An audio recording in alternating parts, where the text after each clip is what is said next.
Module 6 ground water. അപ്പോൾ കഴിഞ്ഞ മൊഡ്യൂളിൽ നമ്മൾ സർഫസ് വാട്ടർ സിസ്റ്റത്തിനെ പറ്റിയാണ് ഡീറ്റെയിൽ ആയിട്ട് പഠിച്ചത്. അപ്പോൾ ഈ ഒരു മൊഡ്യൂളിനകത്ത് നമുക്കിനി ഗ്രൗണ്ട് വാട്ടറിനെ പറ്റിയാണ് പഠിക്കാനുള്ളത്. ഇത്രയും ടോപ്പിക്സ് ആണ് അതിനകത്തുള്ളത്. അതിനകത്ത് ആദ്യത്തെ ഒരു ഹാഫ് എന്ന് പറയുന്നത്, അതായത് ഇന്ന് നമ്മൾ നോക്കാൻ പോകുന്ന പോർഷൻ എന്ന് പറയുന്നത് നിറയെ ഡെഫിനിഷൻസ് ആണുള്ളത്. Okay, vertical distribution of ground water, classification of saturated formation, water table എന്ന് വെച്ചാൽ എന്ത്, ആക്വിഫേഴ്സ് എന്ത്, അതിന്റെ പ്രോപ്പർട്ടീസ്. അപ്പോൾ ആ പ്രോപ്പർട്ടീസിനകത്തൊക്കെ ഓരോരോ ഡെഫിനിഷൻസ് ആണുള്ളത്. ഓക്കെ, അപ്പോൾ അത് സെപ്പറേറ്റ് ആയിട്ട് എക്സാമിന് ചോദിക്കാറുണ്ട്. പിന്നെ അക്വിഫേഴ്സിന്റെ ടൈപ്സ് ഏതൊക്കെ, Darcy's law, coefficient of permeability, transmissibility, ഈ ടേംസ് എല്ലാം തന്നെ റിലേറ്റഡ് ടു ഗ്രൗണ്ട് വാട്ടർ ആണ്. ഓക്കെ, അപ്പം അതിനെ പറ്റിയാണ് നമ്മൾ ഈ ഒരു ഇന്നത്തെ ലെക്ചർ പോർഷനിൽ പഠിക്കുന്നത്. അത് കഴിഞ്ഞിട്ട് നമുക്കിനി പഠിക്കാനുള്ളത് വെൽസിനെ പറ്റി ഡീറ്റെയിൽ ആയിട്ട് ഒരു സ്റ്റഡിയും കൂടെ ഉണ്ട്. ഓക്കെ, അപ്പൊ അതിനകത്ത് കുറച്ച് പ്രോബ്ലംസും വരുന്നുണ്ട്. ശരിക്കും പറഞ്ഞാൽ second half of the module ആണ് ശരിക്കും ഒരു എന്താ ഒരു എസ്സേ ക്വസ്റ്റ്യൻ അല്ലെങ്കിൽ പ്രോബ്ലം ബേസ്ഡ് ആയിട്ടുള്ള പോർഷൻ ഒക്കെ കവർ ചെയ്യുന്നത്. ഓക്കെ, അപ്പൊ ആദ്യത്തെ ഹാഫ് സെഷൻ എന്ന് പറയുന്നത് ഓൺലി കുറച്ച് ഡെഫിനിഷൻസും ഇമ്പോർട്ടന്റ് ആയിട്ടുള്ള ടേംസുമേ കാണത്തുള്ളൂ.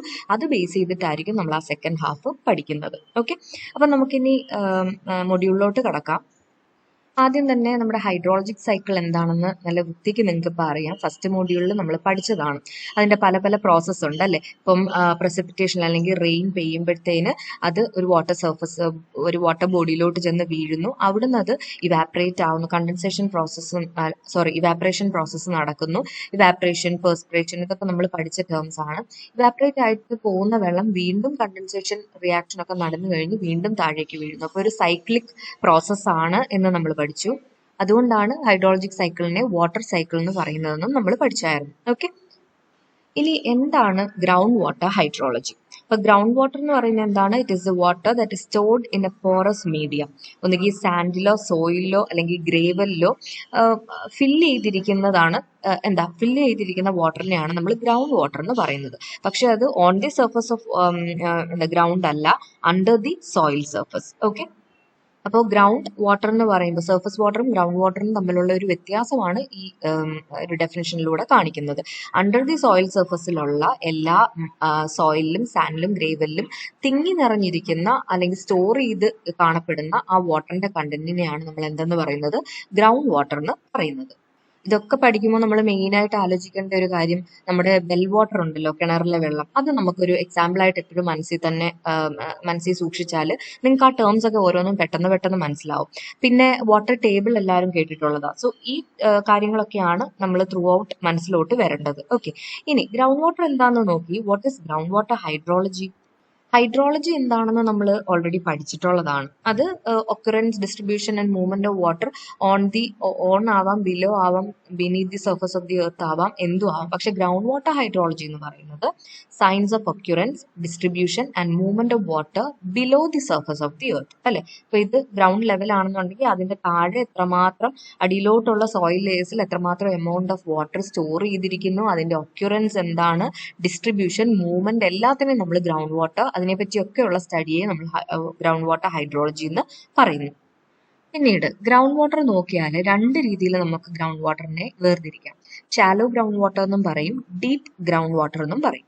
അപ്പൊ ഈ രണ്ടെണ്ണത്തിലും ഏറ്റവും ഡെപ്തിൽ കാണപ്പെടുന്ന ഗ്രൗണ്ട് വാട്ടർ എന്ന് പറയുന്നത് ഡീപ്പ് ഗ്രൗണ്ട് വാട്ടർ ആണ് അല്ലെ. അപ്പം ഷാലോയും ഡീപ്പും നോക്കിയാൽ പെട്ടെന്ന് ഫില്ലാവുന്ന അല്ലെങ്കിൽ റീചാർജ് ആവുന്നത് ഷാലോ ഗ്രൗണ്ട് വാട്ടറിനാണ്. ഓക്കെ, അത് ഒരു വീക്സോ അല്ലെങ്കിൽ മന്ത്സ്, ഇയേഴ്സ് ഒക്കെ ഇത് റീചാർജ് ആവാനാണ്. റീചാർജ് എന്ന് പറഞ്ഞാൽ അത് ഫില്ലാവുക. ഇപ്പൊ പലപ്പോഴും നമ്മുടെ കിണറ്റിൽ വെള്ളം വറ്റുന്നതായിട്ട് കാണുന്നല്ലോ. അപ്പം അത് പിന്നെ വീണ്ടും കുറെ നാൾ കഴിഞ്ഞിട്ട് അല്ലെങ്കിൽ മഴ സീസൺ ഒക്കെ ആകുമ്പോഴത്തേന് എങ്ങനെയാ അത് വെള്ളം വരുന്നത് എന്നുള്ള കാര്യം ആലോചിച്ചാൽ മതി. അപ്പൊ നിങ്ങൾക്കറിയാം, ആ സോയിൽ ലേയേഴ്സിലൂടെ ഊറി വരുന്ന വെള്ളമാണ് നമ്മുടെ ഈ വെല്ലിലോട്ട് വന്ന് എത്തുന്നത്. അപ്പൊ അതിനാ റീചാർജ് എന്ന് പറയുന്നത്, പെട്ടെന്ന് ഫില്ലാവുന്നത്. ഇപ്പം ഷാലോ ഗ്രൗണ്ട് വാട്ടർ പെട്ടെന്ന് ഫില്ലാവും. പക്ഷെ ഡീപ്പ് ഗ്രൗണ്ട് വാട്ടർ ആണെന്നുണ്ടെങ്കിൽ, അതായത് deep underground, maybe water ടേബിളിലോ ഇപ്പം ഒരു ലെയർ ഓഫ് വാട്ടർ ടേബിൾ ആയിരിക്കത്തില്ല നമ്മുടെ താഴോട്ടുള്ള സോയിൽ ലേയേഴ്സിൽ.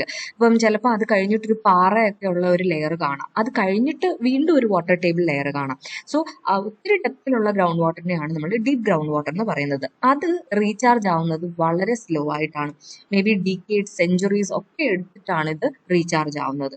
പിന്നെ കണ്ടാമിനേഷന്റെ കാര്യം ജസ്റ്റ് പറഞ്ഞിട്ടുണ്ട്. അതായത് ഇപ്പം എന്തെങ്കിലും ഫാക്ടറിയുടെ എഫ്ലുവൻസ് കൊണ്ടോ അല്ലെങ്കിൽ ഓർഗാനിക് പൊല്യൂട്ടൻസ് കൊണ്ടോ പെട്ടെന്ന് തന്നെ ഈ shallow water, ground water pollute ആവും. പക്ഷെ ഡീപ് ഗ്രൗണ്ട് വാട്ടർ ആണെങ്കിൽ വീണ്ടും അതിൽ നിന്ന് നല്ല ആഴത്തിൽ പെർക്കുലേറ്റ് ചെയ്ത് പോകുന്ന ടൈപ്പ് ഓഫ് ഇമ്പ്യൂരിറ്റീസ് ഒക്കെ ഉണ്ടെങ്കിൽ മാത്രമാണ് ഇത് കണ്ടാമിനേറ്റ് ആവുന്നത്.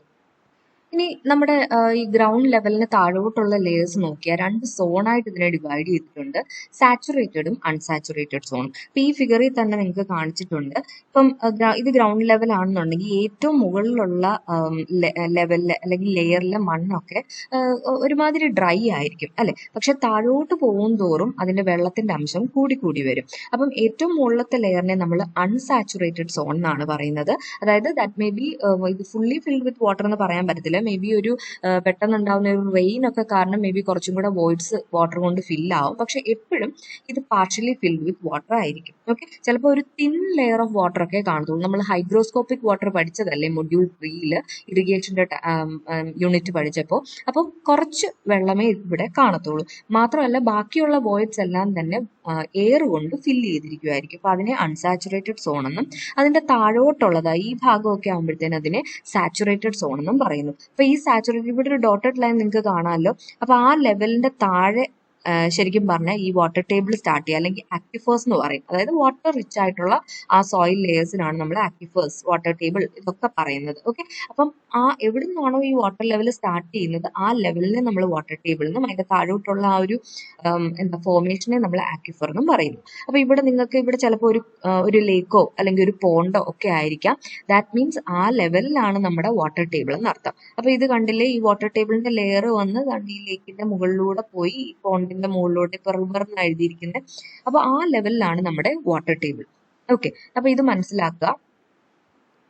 ഇനി നമ്മൾ നോക്കാൻ പോകുന്നത് ഗ്രൗണ്ട് വാട്ടറിന്റെ വെർട്ടിക്കൽ ഡിസ്ട്രിബ്യൂഷൻ ആണ്. ഞാൻ നേരത്തെ പറഞ്ഞു വെർട്ടിക്കൽ ഡിസ്ട്രിബ്യൂഷൻ ഓഫ് ഗ്രൗണ്ട് വാട്ടറിനെ മെയിൻലി 2 സോണായിട്ടാണ് തിരിച്ചിരിക്കുന്നത്.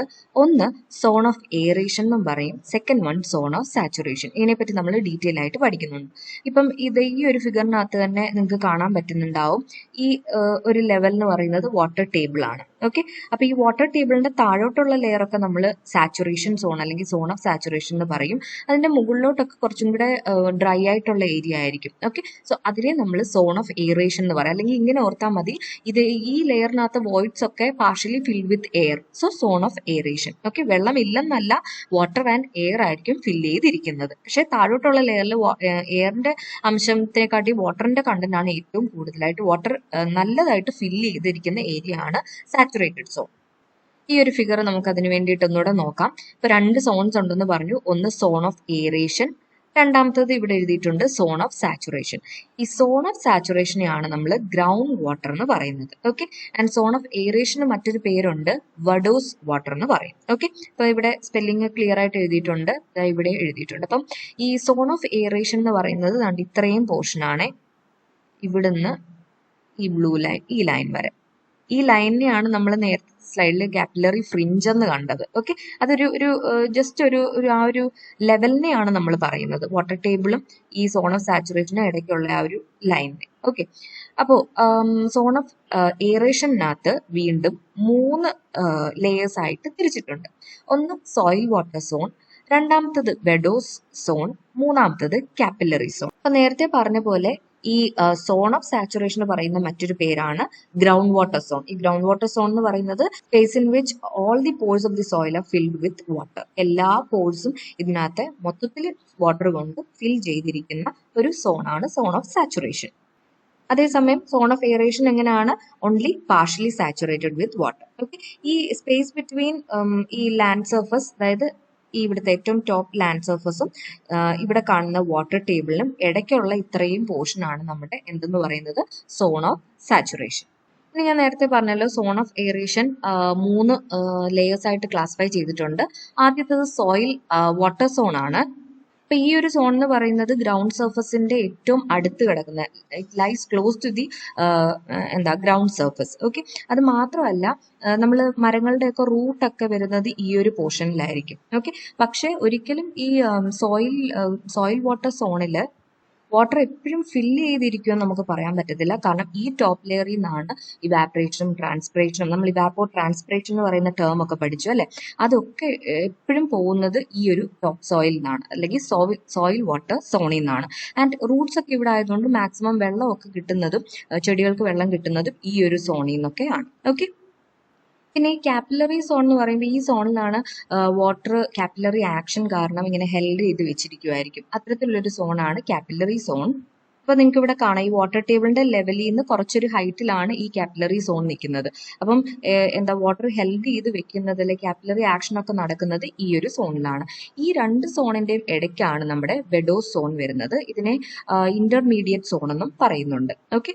അപ്പൊ ശരിക്കും ഇറിഗേഷൻ ഒക്കെ വേണ്ടിയിട്ടുള്ള ഫുൾ വാട്ടർ ഈ ഒരു സോൺ ഓഫ് എയറേഷനിൽ നിന്നാണ് നമുക്ക് കിട്ടുന്നത്. ഒരിക്കലും ഗ്രൗണ്ട് വാട്ടറിൽ നിന്ന് അത്രയും റൂട്ട്സിന് എടുക്കാൻ പറ്റത്തില്ല, ഡയറക്റ്റ് ആയിട്ട് എടുക്കാൻ പറ്റത്തില്ല. ഓഫ് കോഴ്സ് നമ്മൾ വെല്ല് വഴിയൊക്കെ പമ്പ് ചെയ്ത് കൊടുക്കുന്നുണ്ട്. പക്ഷെ ഇപ്പോഴും ഒരു പ്ലാന്റ്സിന് റൂട്ട് ഭാഗത്തു നിന്ന് കിട്ടുന്നത് ഈ ലെവലിലുള്ള വാട്ടർ കണ്ടന്റ് ആണ്. ഓക്കെ.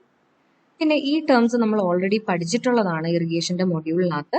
അപ്പോൾ ഈ ടേംസ് ശരിക്കും പറഞ്ഞാൽ ക്ലാസിഫൈ ചെയ്തെടുത്തത് ബ്രിക്സ് എന്ന് പറയുന്ന ഡേവിഡ് ജെ ബ്രിക്സ് എന്ന് പറയുന്ന ഒരു സയന്റിസ്റ്റ് ആണ്. ഈ ടേംസ് നമുക്ക് ഫെമിലിയർ ആണ്. Hygroscopic water, capillary water and gravitational water. അപ്പൊ ഈ ഹൈഗ്രോസ്കോപ്പിക് വാട്ടർ എന്ന് പറയുന്ന ഈ ഒരു ലെവലിനകത്ത് വാട്ടറിന്റെ കൂടെ അല്ല ഈ സോയിൽ പാർട്ടിക്കിൾസിനകത്ത് അകത്തെ വോയിഡ്സിനകത്ത് മൊത്തം ചെറിയ തിൻ ലെയർ ഓഫ് വാട്ടറും അതുകൂടാതെ എയറിന്റെ പാർട്ടിക്കിൾസും ആയിരിക്കും. ഐ മീൻ എയർ ഫിൽഡ് ആയിരിക്കും. ഓക്കെ. അപ്പൊ അത് കാരണം വളരെ ചെറിയ തിൻ ലെയർ ഓഫ് വാട്ടർ മാത്രമേ ഈ ഒരു ഹൈഗ്രോസ്കോപ്പിക് വാട്ടറിനകത്ത് കാണാറുള്ളൂ, അല്ലെങ്കിൽ ഈ ലെവലിനകത്ത് കാണാറുള്ളൂ. സോ അതുകൊണ്ട് തന്നെ പ്ലാന്റ്സിന് ഈ ഭാഗത്തു നിന്നൊക്കെ കിട്ടുന്ന വെള്ളം എന്ന് പറയുന്നത് ഇറ്റ്സ് അൺഅവൈലബിൾ. അതായത് ഏറ്റവും ടോപ്പ് സോയിൽ ആയിരിക്കും. ഇപ്പൊ ചെറിയൊരു എമൗണ്ട് ആയിരിക്കും ഉള്ളത്. ആൻഡ് അത് കിട്ടാൻ വേണ്ടിയിട്ട് ആ റൂട്ട്സ് മാക്സിമം പ്രഷർ കൊടുത്ത് വലിച്ചെടുക്കേണ്ടി വരും വെള്ളം. അതുകൊണ്ട് തന്നെ അത് അൺഅവൈലബിൾ ആണ്, വളരെ ചെറുതാണ്. ഓക്കെ. പിന്നെ കാപ്പിലറി വാട്ടർ എന്ന് പറയുമ്പോൾ നിങ്ങൾക്ക് അറിയാമായിരിക്കും, നമ്മൾ നേരത്തെ പഠിച്ചതാണ്. കാപ്പിലറി ആക്ഷൻ കാരണം ഏറ്റവും കൂടുതൽ പ്ലാന്റ്സിന് അവൈലബിൾ ആയിട്ട് കിട്ടുന്നത് ഈ ഒരു കാപ്പിലറി വാട്ടർ ആണ്. ഗ്രാവിറ്റേഷണൽ വാട്ടർ എന്ന് പറയുമ്പോൾ സോയിൽ വാട്ടറിന്റെ എക്സസ് ആയിട്ടുള്ള വാട്ടർ ആ സോയിൽ ലേയേഴ്സിലൂടെ ഡ്രെയിൻ ചെയ്ത് ഗ്രാവിറ്റി കാരണം ഡ്രെയിൻ ചെയ്ത് പോവുക എന്ന് വെച്ചാൽ കംപ്ലീറ്റ്ലി സോഫ്റ്റ് ആയിട്ടുള്ള സോയിലിന്റെ ഒരു സ്റ്റേജ് ആണ് ഈ ശരിക്കും ഗ്രാവിറ്റേഷണൽ വാട്ടർ സ്റ്റേജ് എന്ന് പറയുന്നത്. ഓക്കെ. ഇനി നമ്മൾ ഇമ്പോർട്ടന്റ് ആയിട്ടുള്ള കുറച്ചേറെ ടേംസ് നോക്കുന്നുണ്ട്. അപ്പോൾ വാട്ടർ ടേബിൾ എന്താണെന്ന് ഞാൻ നേരത്തെ തന്നെ പറഞ്ഞിരുന്നു. ഇപ്പൊ ഈ ഒരു ഫിഗറിനകത്ത് നമ്മുടെ ആ അൺസാച്ചുറേറ്റഡ്, സാച്ചുറേറ്റഡ് സോണും അതിനോടൊപ്പം തന്നെ നമ്മുടെ ഓരോ സോണും അതിന്റെ കൂടെ വാട്ടർ ടേബിൾ എങ്ങനെയാണ് എന്നുള്ളതിന്റെ ഒരു നല്ലൊരു ഇമേജ് ആണ് കൊടുത്തിരിക്കുന്നത്. ഇപ്പോൾ വാട്ടർ ടേബിളിനകത്താണ് ശരിക്കും പറഞ്ഞാൽ കൂടുതൽ നമുക്ക് വേണ്ടിയതായിട്ടുള്ള ഗ്രൗണ്ട് വാട്ടർ. ഇതാണ് ശരിക്കും ഈ വെല്ലിന്റെ മെയിൻ സോഴ്സ് എന്ന് പറയുന്നത്. അപ്പൊ സോൺ ഓഫ് എയറേഷൻ അല്ലെങ്കിൽ വഡോ സോൺ കഴിഞ്ഞിട്ട് അതിന്റെ താഴെയുള്ള സോണാണ് വാട്ടർ സാച്ചുറേറ്റഡ് മീഡിയ ഉള്ളത്, that is ground water. Okay. ഈ വ്യത്യാസം മനസ്സിലാക്കിയിരിക്കണം. അല്ലെങ്കിൽ ഇങ്ങനെയും പറയാം, സോൺ ഓഫ് എയറേഷന്റെയും സോൺ ഓഫ് സാച്ചുറേഷന്റെയും ഇടയ്ക്കുള്ള ആ ഒരു ബൗണ്ടറിയാണ് ശരിക്കും വാട്ടർ ടേബിൾ എന്ന് പറയുന്നത്. ഇനി ഈ ഗ്രൗണ്ട് വാട്ടർ ഒക്കെ റിച്ച് ആയിട്ടുള്ള വാട്ടർ ബോഡിയെ നമ്മൾ പല പല പേരുകൾ പറയുന്നുണ്ട്. ഞാൻ നേരത്തെ അക്വിഫേഴ്സ് എന്ന് പറഞ്ഞിരുന്നു അല്ലെ. അപ്പൊ അതിന്റെ പല ഫോംസ് ഉണ്ട്, അതൊക്കെ നമ്മൾ പഠിക്കുന്നുണ്ട്. ജസ്റ്റ് ഒരു ഡെഫിനിഷന് വേണ്ടി അക്വിഫേഴ്സ് എന്ന് പറയുന്നത് വാട്ടർ ഹോൾഡിംഗ് മീഡിയയാണ്. ഓക്കെ. അപ്പം അതിനാണ് നമ്മൾ അക്വിഫേഴ്സ് എന്ന് പറയുന്നത്. അപ്പൊ ഇത് ഡീറ്റെയിൽ ആയിട്ട് നമ്മൾ പഠിക്കുന്നുണ്ട്. ഇതിനകത്തൊക്കെ കുറെ ഫിഗേഴ്സ് ഉണ്ട്. അപ്പോൾ ഓരോ ഫിഗറും നിങ്ങൾ കുറച്ച് നേരം ഇരുന്ന് എന്താണെന്ന് അനലൈസ് ചെയ്താൽ അതിൽ നിന്ന് കുറെ ടേംസ്, നമ്മൾ ഈ പഠിച്ചിട്ടുള്ള എല്ലാ ടേംസും ഇതിൽ നിന്ന് തന്നെ മനസ്സിലാക്കാൻ പറ്റും. അപ്പൊ ഈ അക്വിഫേഴ്സ് 3 തരത്തിലുണ്ട്: confined, unconfined and semi confined എന്ന് പറയും. കൺഫൈൻഡ് എന്ന് പറയുമ്പോൾ ഈ ഒരു ലെയറിനകത്ത് നമുക്ക് നോക്കാം, ഇവിടെയൊക്കെ നിറയെ വെൽസ് കാണിച്ചിട്ടുണ്ട് അല്ലെ. അപ്പൊ കൺഫൈൻഡ് എന്ന് പറയുന്ന അക്വിഫേഴ്സ് എന്ന് പറയുമ്പോൾ താഴത്തെ ലെയർ ചിലപ്പം റോക്ക് ലെയർ ആയിരിക്കും, ഇടയ്ക്ക് വാട്ടർ ടേബിൾ ലെയർ ആയിരിക്കും, അതിന്റെ മുകളിൽ ഒരു കൺഫൈൻഡ് ആയിട്ടുള്ള എന്തെങ്കിലും ഒരു ലെയർ കാണും. സോ ദാറ്റ് വെള്ളം അവിടെ വന്ന് നിറഞ്ഞു നിൽക്കും. ഒരിക്കലും കിണറ്റിലെ വെള്ളം നമുക്ക് ചിലപ്പോൾ ഏറ്റവും മുകളിലത്തെ ആ ഒരു ലെയർ നീക്കം ചെയ്താൽ, ഇപ്പൊ ചിലപ്പോൾ പാറയായിരിക്കാം, ആ ഒരു ലെയർ നീക്കം ചെയ്താൽ മാത്രമേ നമുക്ക് ഗ്രൗണ്ട് ലെവലിന് മേളിലോട്ട് ആ വെല്ലിൽ നിന്ന് വാട്ടർ കിട്ടത്തുള്ളൂ. പക്ഷെ അൺകൺഫൈൻഡ് അക്വിഫർ എന്ന് പറയുമ്പോഴത്തേന് അത് ഓവർഫ്ലോയിങ് ആയിട്ടുള്ള അക്വിഫേഴ്സ് ആയിരിക്കും. ഓക്കെ. അതായത് താഴത്തെ ഒരു റോക്കി ലെയർ അല്ലെങ്കിൽ ഒരു കൺഫൈൻഡ് ആയിട്ടുള്ള ഒരു വാട്ടർ ടേബിളിൽ നിന്നുള്ള വെള്ളം മുകളിൽ ഒന്നും ബ്ലോക്ക് ഒന്നുമില്ല, മുകളിൽ വന്ന് ഫ്രീ ആയിട്ട് നമ്മൾ സാധാരണ വെല്ലുകളിൽ നിന്ന് വെള്ളം എടുക്കത്തില്ലേ, ആ രീതിയിൽ നമുക്ക് വെള്ളം എടുക്കാനായിട്ട് സാധിക്കും. പക്ഷെ കൺഫൈൻഡ് ആകത്താണെങ്കിൽ 2 ലെയേഴ്സിന് ഇടയ്ക്കായിരിക്കും ഈ വെള്ളം വന്ന് സ്റ്റക്ക് ആയിട്ട് നിൽക്കുന്നത്. ഓക്കെ. ഇനി സെമി കൺഫൈൻഡ് എന്ന് പറയുമ്പോഴത്തേക്കിന് ഒരേ വാട്ടർ ടേബിളിൽ നിന്ന് തന്നെയുള്ള വെള്ളം ഇപ്പൊ എവിടെങ്കിലും ഒരിടത്ത് ഓപ്പൺ ആയിരിക്കും, അതായത് വെളിയിൽ നിന്ന് വാട്ടർ എടുക്കാൻ പറ്റുന്ന പോലെ ഓപ്പൺ ആയിട്ടുള്ള വെൽസ് ആയിരിക്കും. പക്ഷെ ആ വാട്ടർ ടേബിൾ തന്നെ വേറെ എവിടെങ്കിലും ചെല്ലുമ്പോഴത്തേക്കിന് ഏതെങ്കിലും ഒരു പ്രൊട്ടക്റ്റീവ് ലെയറും കൂടെ അതിന്റെ കൂടെ വരും. മേ ബി ഒരു തിക്കായിട്ടുള്ള സോയിൽ ലെയർ ആയിരിക്കാം, അല്ലെങ്കിൽ പാറയായിരിക്കാം. അപ്പൊ അവിടെ കിണർ കുഴിച്ചാൽ തീർച്ചയായിട്ടും ആ പാറ പൊട്ടിച്ചതിന് ശേഷമേ നമുക്ക് താഴോട്ടുള്ള വെള്ളം എടുക്കാൻ പറ്റത്തുള്ളൂ. ഓക്കെ, അപ്പൊ അത് സെമി ആയിട്ടുള്ള ഒരു അവസ്ഥയാണ്. അപ്പം ഈ ജസ്റ്റ് ആ ടേംസ് ഒക്കെ ഒന്ന് മനസ്സിലാക്കിയിരിക്കുക. ആക്വിഫേഴ്സ് 3 തരത്തിലുണ്ട് എന്നാണ് എക്സ്പ്ലെയിൻ ചെയ്തത്. ഇപ്പൊ നമ്മൾ ഈ പഠിച്ച സാച്ചുറേറ്റഡ് ഫോർമേഷൻ തന്നെ 4 രീതിയിലുണ്ട്. അതിലൊന്നാണ് ആക്വിഫേഴ്സ്. പിന്നെ ഉള്ളത് അക്വിറ്റാഡ്, അക്വിക്ലൂഡ്, അക്വിഫ്യൂജ്. ഇപ്പൊ ഞാൻ ഈ ആഡ് ചെയ്തിരിക്കുന്ന 2 ഫിഗേഴ്സ് നിങ്ങളൊന്ന് ശ്രദ്ധിച്ച് നോക്കണം നിങ്ങൾ പഠിക്കാൻ നേരം. അപ്പൊ അതിനകത്ത് എല്ലാത്തിനകത്തും ഈ പറഞ്ഞ ടേംസ് ഒക്കെ എവിടെയെങ്കിലുമൊക്കെ ഞാൻ മാർക്ക് ചെയ്ത് ഇതിനകത്ത് തന്നെ മാർക്ക് ചെയ്തിട്ടുണ്ടാവും. ഓക്കെ, ഇപ്പൊ നേരത്തെ പറഞ്ഞ പോലെ അക്വിഫേഴ്സ് എന്ന് പറയുന്നത് ഒരു സാച്ചുറേറ്റഡ് ഫോർമേഷൻ ആണ്. ആൻഡ് അതിൽ എപ്പോഴും വെള്ളം റിച്ച് ആയിരിക്കും അല്ലെ. അത് മാത്രമല്ല, നമുക്ക് ഏറ്റവും കൂടുതൽ ഈൽഡ് തരുന്ന നല്ല സഫിഷ്യന്റ് ക്വാണ്ടിറ്റിയിലുള്ള വെള്ളം ഈ ആക്വിഫേഴ്സിൽ നിന്നാണ് കിട്ടുന്നത്. മാത്രമല്ല, ആക്വിഫർ എന്ന് പറയുന്ന ലെയറിന് നല്ല പെർമിയബിലിറ്റി കാണും. അൺകൺസോളിഡേറ്റഡ് ആയിട്ടുള്ള സാൻഡ് ആൻഡ് ഗ്രേവൽ വെച്ചിട്ടാണ് നല്ല ആക്വിഫേഴ്സ് ഉണ്ടായിരിക്കുന്നത്. പക്ഷെ ഇൻ കേസ് ഓഫ് അക്വിറ്റാഡ്സ് നോക്കുകയാണെങ്കിൽ ഇപ്പൊ ഇത് കണ്ടോ, ഇവിടെ ഇത് കൺഫൈൻഡ് ആക്വിഫർ. നമ്മൾ നേരത്തെ പഠിച്ച അൺകൺഫൈൻഡും കൺഫൈൻഡും ഇവിടെ കിടപ്പുണ്ട്. സോ അത് വെച്ചിട്ട് നിങ്ങൾക്ക് എന്താണെന്ന് കുറച്ചും കൂടെ ക്ലിയർ ആയിട്ട് മനസ്സിലാക്കാം. അൺകൺഫൈൻഡ് എന്ന് പറയുമ്പോൾ ഞാൻ നേരത്തെ പറഞ്ഞ പോലെ മുകളിൽ സർഫസ് സോയിൽ ആണ്. അപ്പം ഇവിടുത്തെ വെള്ളം ഈസി ആയിട്ട് നമുക്ക് വെല്ലു വഴി എടുക്കാനായിട്ട് പറ്റും. പക്ഷെ ഇവിടെ കൺഫൈൻഡിനകത്ത് നോക്കി, ഇവിടെ ഒരു കൺഫൈൻഡ് ആയിട്ടുള്ള ബെഡാണ്. ഓക്കെ, അതായത് ഒരു പാറയുടെ ലെയർ ആയിരിക്കും, താഴെയും അങ്ങനെ തന്നെ. അപ്പൊ ഈ വെള്ളം സ്റ്റക്ക് ആയിട്ട് നിൽക്കുമായിരിക്കും. അപ്പൊ ഇതിനാണ് കൺഫൈൻഡ് ആയിട്ടുള്ള ആക്വിഫേഴ്സ് എന്ന് പറയുന്നത്.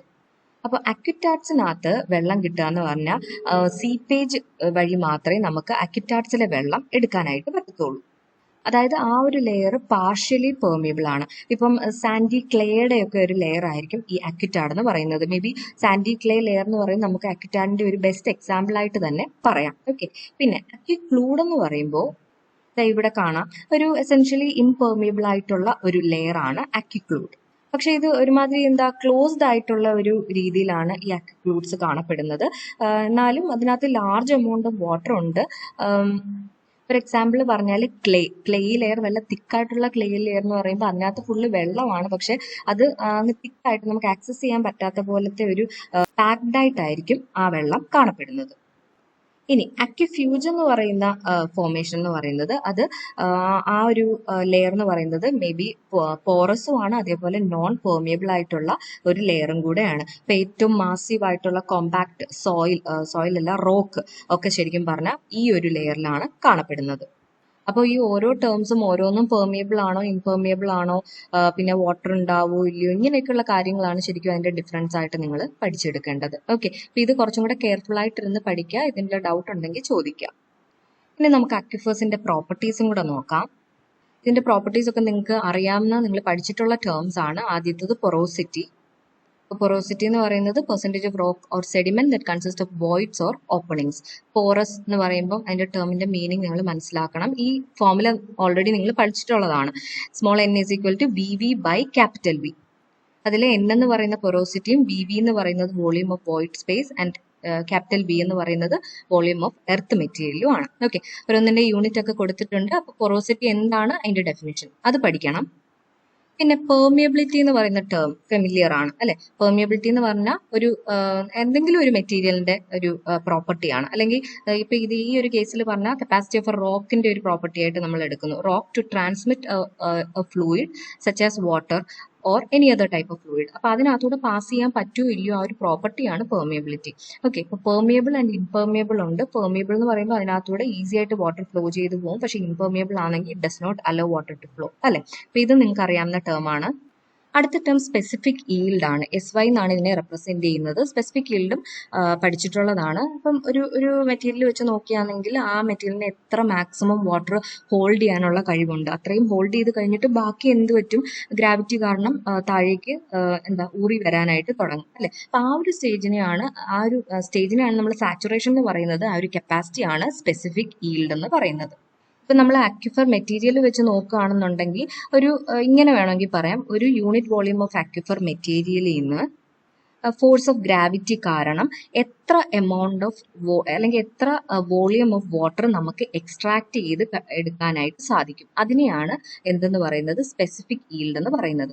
The actual volume of water that can be extracted by the force of gravity from a unit volume of aquifer material is called specific yield. ഒന്നുകിൽ ഇത് എഴുതാം, അല്ലെങ്കിൽ ഞാനിപ്പോൾ പറഞ്ഞ ഡെഫിനിഷൻ എഴുതാം.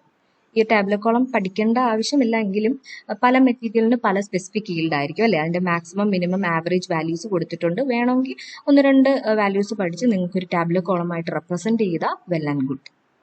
ഇനി അടുത്ത ടേം സ്പെസിഫിക് റിട്ടൻഷൻ ആണ്. ശരിക്കും സ്പെസിഫിക് ഈൽഡും റിട്ടൻഷനും തമ്മിൽ നല്ല ക്ലോസ്ലി റിലേറ്റഡ് ആണ്. SY ആണ് ഈ സ്പെസിഫിക് ഈൽഡ് എന്ന് പറയുന്നത്. SR എന്ന് പറയുന്ന ടേം സ്പെസിഫിക് റിട്ടൻഷൻ. അതായത് നമ്മളിപ്പോൾ ഗ്രാവിറ്റി കാരണം വെള്ളം എക്സ്ട്രാക്ട് ചെയ്യുന്ന കാര്യം പഠിച്ചല്ലോ സ്പെസിഫിക് ഈൽഡിനകത്ത്. ഇനി എത്ര ഫ്രാക്ഷൻ ഓഫ് വാട്ടർ ഈ ആക്വിഫറിനകത്ത് ബാക്കി അവശേഷിക്കുന്നു അതിനെ നമ്മൾ സ്പെസിഫിക് റിട്ടൻഷൻ എന്ന് പറയുന്നു. എത്ര ഹോൾഡ് ബാക്ക് ചെയ്യാനുള്ള കഴിവ് ഈ മെറ്റീരിയലിനുണ്ട്, അതാണ് സ്പെസിഫിക് റിട്ടൻഷൻ. അപ്പോൾ ഹോൾഡ് ബാക്ക് ചെയ്യുന്ന ആ ഒരു വാട്ടർ കണ്ടന്റും ഗ്രാവിറ്റി കാരണം പോയ വാട്ടർ കണ്ടന്റും കൂടെ ചേരുന്നതാണ് ഈ ഒരു ഫോർമുലയ്ക്കകത്ത് കൊടുത്തിരിക്കുന്നത്. അതായത് പൊറോസിറ്റി N=SY + SR. സ്പെസിഫിക് ഈൽഡും സ്പെസിഫിക് റിട്ടൻഷനും കൂടെ ചേരുന്നതാണ് പൊറോസിറ്റി എന്ന് പറയുന്നത്. അടുത്തത് ഹൈഡ്രോളിക് കണ്ടക്ടിവിറ്റി. സ്പീഡിൽ പറഞ്ഞു പോകുന്നു. ഇതൊക്കെ ഫെമിലിയർ ആയിട്ടുള്ള ടേംസ് ആണ്. നമ്മൾ ഡാർസീസ് എക്സ്പെരിമെന്റ് നിങ്ങൾ പഠിച്ചിട്ടുള്ളതാണ്. ഈ ടേംസ് എല്ലാം നിങ്ങൾക്ക് അറിയാവുന്നതാണ്. 2 ഹൈറ്റിലുള്ള ഫ്ലൂയിഡ്, അത് തമ്മിലുള്ള ഡിഫറൻസ് ഒക്കെ നമ്മൾ പഠിച്ചതാണ്. ഇത് HA, ഇത് HB, അത് തമ്മിലുള്ള ഡിഫറൻസ് ആണ് കാണിച്ചിരിക്കുന്നത്. അപ്പോൾ ആ ഡിഫറൻസിനെ നമ്മൾ ഹെഡ് ഡ്രോപ്പ് എന്ന് പറയും അല്ലെ. ഫോമുല നിങ്ങൾക്ക് അറിയാവുന്നതാണ്. Head drop H1 - H2 and അതിന്റെ ലെങ്ത് കൊടുത്തിട്ടുണ്ട്. അപ്പോൾ അതിന്റെ ഡാർസീസ് എക്സ്പെരിമെന്റിലൊക്കെ നമ്മൾ യൂസ് ചെയ്യുന്ന ഡിസ്ചാർജിന്റെ ഫോമുലയാണ് ഈ കാണിച്ചിരിക്കുന്നത്. അപ്പം ഹൈഡ്രോളിക് കണ്ടക്ടിവിറ്റി എന്താണ്, ഡാർസീസ് ലോ എന്താണ്, അതിന്റെ ഫോമുല എന്താണ്, ഇതൊക്കെ അറിഞ്ഞിരിക്കണം. ഹൈഡ്രോളിക് കണ്ടക്ടിവിറ്റിയും കൂടെ ഞാൻ ഇതിനകത്ത് കൊടുത്തിട്ടുണ്ട്. അപ്പോൾ ഹൈഡ്രോളിക് കണ്ടക്ടിവിറ്റി എന്ന് പറയുന്നത് function of properties of both. 2 എണ്ണത്തിന്റെ പ്രോപ്പർട്ടി ഉണ്ട്. ഏതൊക്കെയാ? പോറസ് മീഡിയയുടെയും അതിനകത്തൂടെ പാസ് ചെയ്ത് പോകുന്ന ഏതൊരു ഫ്ലൂയിഡ് ആണോ അതിന്റെയും കൂടെ ഒരുമിച്ചുള്ള ഒരു ഫംഗ്ഷൻ ആണ് ശരിക്കും ഹൈഡ്രോളിക് കണ്ടക്ടിവിറ്റി എന്ന് പറയുന്നത്. ഫോമുലയും റെപ്രസെന്റ് ചെയ്തിട്ടുണ്ട്. ഓക്കെ, ഇനി ലാസ്റ്റ് നമ്മളൊരു ടേമും കൂടെ പഠിക്കുന്നുണ്ട്, ട്രാൻസ്മിസിബിലിറ്റി. ഓക്കെ, ഇപ്പൊ നമ്മളൊരു ആക്വിഫർ കൺസിഡർ ചെയ്യുകയാണ്. അതിന്റെ തിക്നെസ് B ആണെന്നിരിക്കട്ടെ. അതിനകത്തൂടെ പോകുന്ന ഡിസ്ചാർജിനെയാണ് ശരിക്കും പറഞ്ഞ the discharge through this aquifer under a unit hydraulic ഗ്രേഡിയന്റിനെയാണ് നമ്മൾ ട്രാൻസ്മിസിബിലിറ്റി എന്ന് പറയുന്നത്. അതിനൊരു ഫോമുലയുണ്ട്, T=KB. അതിൽ ആ 2 ടേംസും നമുക്ക് അറിയാവുന്നതാണ്. അത് രണ്ടും അറിയാമെന്നുണ്ടെങ്കിൽ നമുക്ക് ഈസി ആയിട്ട് ട്രാൻസ്മിസിബിലിറ്റി കണ്ടുപിടിക്കാം. B അതിന്റെ തിക്നെസ് ആണ്, K കോഷ്യന്റ് ഓഫ് പെർമിയബിലിറ്റി. അപ്പം അതിന്റെ യൂണിറ്റ്സും കൊടുത്തിട്ടുണ്ട്, m²/s or L/day/m². ഓക്കെ, അപ്പം ഇതാണ് ട്രാൻസ്മിസിബിലിറ്റി. അപ്പൊ ഈ ഡെഫിനിഷൻസ് ഒക്കെ തന്നെ ഒന്നുകിൽ ഡെഫിനിഷൻസ് ആയിട്ട് തന്നെ ചോദിക്കാം, ABCന്ന് സബ് ഡിവിഷൻസ് കൊടുത്ത്, അതല്ലെങ്കിൽ പിന്നെ കുറച്ചും കൂടെ ഡീറ്റെയിൽ ആയിട്ടുള്ള രീതിയിലും ചോദിക്കാം. ഓക്കെ, അപ്പൊ എന്തിനു വേണ്ടിയിട്ട് നിങ്ങൾ ഫിഗറും ഫോമുലയും ഒക്കെ ഉണ്ടെങ്കിൽ അത് കറക്റ്റ് ആയിട്ട് പഠിച്ചിരിക്കാം. Okay, thank you.